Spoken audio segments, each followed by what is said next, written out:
नमस्ते सम्पूर्ण फेसबुक परिवारलाई। आज बिहानदेखिको म फेसबुक स्क्रोल गरिरहेको छु। तपाईहरुले पनि देख्नु भएकै होला है। भाइरल कपल देखाइ नै रहेको छ। रुबी अली दुबईबाट अनि रुबेन खड्का दाजु चाहिँ नेपालबाट। मलाई चाहिँ यिनीहरुको दोस्ती देखेर चाहिँ यति मनमा खुसी आयो नि, किनकि पुर्खादेखिको भनिरहेको छ कि केटाकेटी कहिले साथी हुँदैन भनेर। तर सायद यो गलत होला, केटाकेटी पनि साथी हुनु सक्छ, किनकि उनीहरुकोमा चाहिँ अन्डरस्ट्यान्डिङ हुनु पर्यो है, बुझ्नुको क्षमता हुनु पर्यो, उनीहरुको मन पवित्र हुनु पर्यो। साथी जरुर हुन्छ। बरु केटी केटीमा बरु झगडा हुन्छ, रिस हुन्छ, तर केटाकेटी अगर साथी भयो भने नि एकदम अटुट हुन्छ जस्तो यिनीहरुको छ। यिनीहरु चाहिँ फेसबुकमै अब बोल्दा बोल्दा नै अब यसरी साथी भएको। रुबेन दाजु चाहिँ कमेडियन हुनुहुन्छ, बहुतै राम्रो मान्छे, किनकि उहाँले सबलाई हँसाउनुहुन्छ। म चाहिँ एकदम उहाँको भिडियो हेर्छु, पुरा धेरै मन पर्छ, किनकि कोही बेला हुन्छ नि मन खराब भइरहेको बेला उहाँको भिडियो आयो भने चाहिँ म हेर्छु अनि आफै हाँस्छु क्या। अनि धेरैले पनि हेर्नुहुन्छ होला।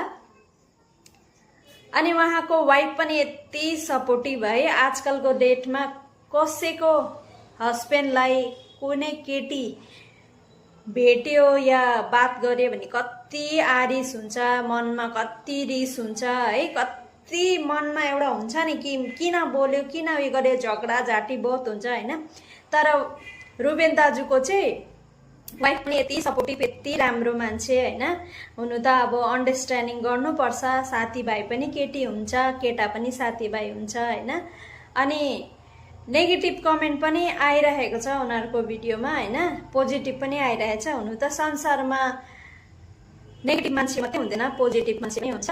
अनि आफ्नै बुढाबुढीलाई नराम्रो भन्छ भने उनीहरु झन् अर्का मान्छे हो हैन।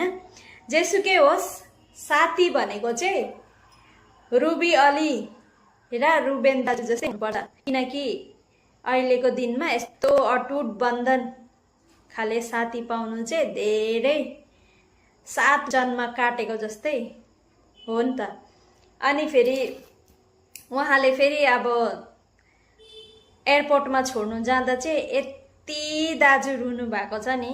हुनु त अब यो आँसु चाहिँ केटाहरुको हतपत निक्लिँदैन, तर एउटा माया हो नि त हैन।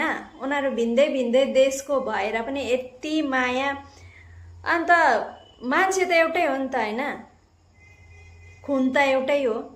त्यही भएर अब दोस्ती किन हुन सक्दैन हैन।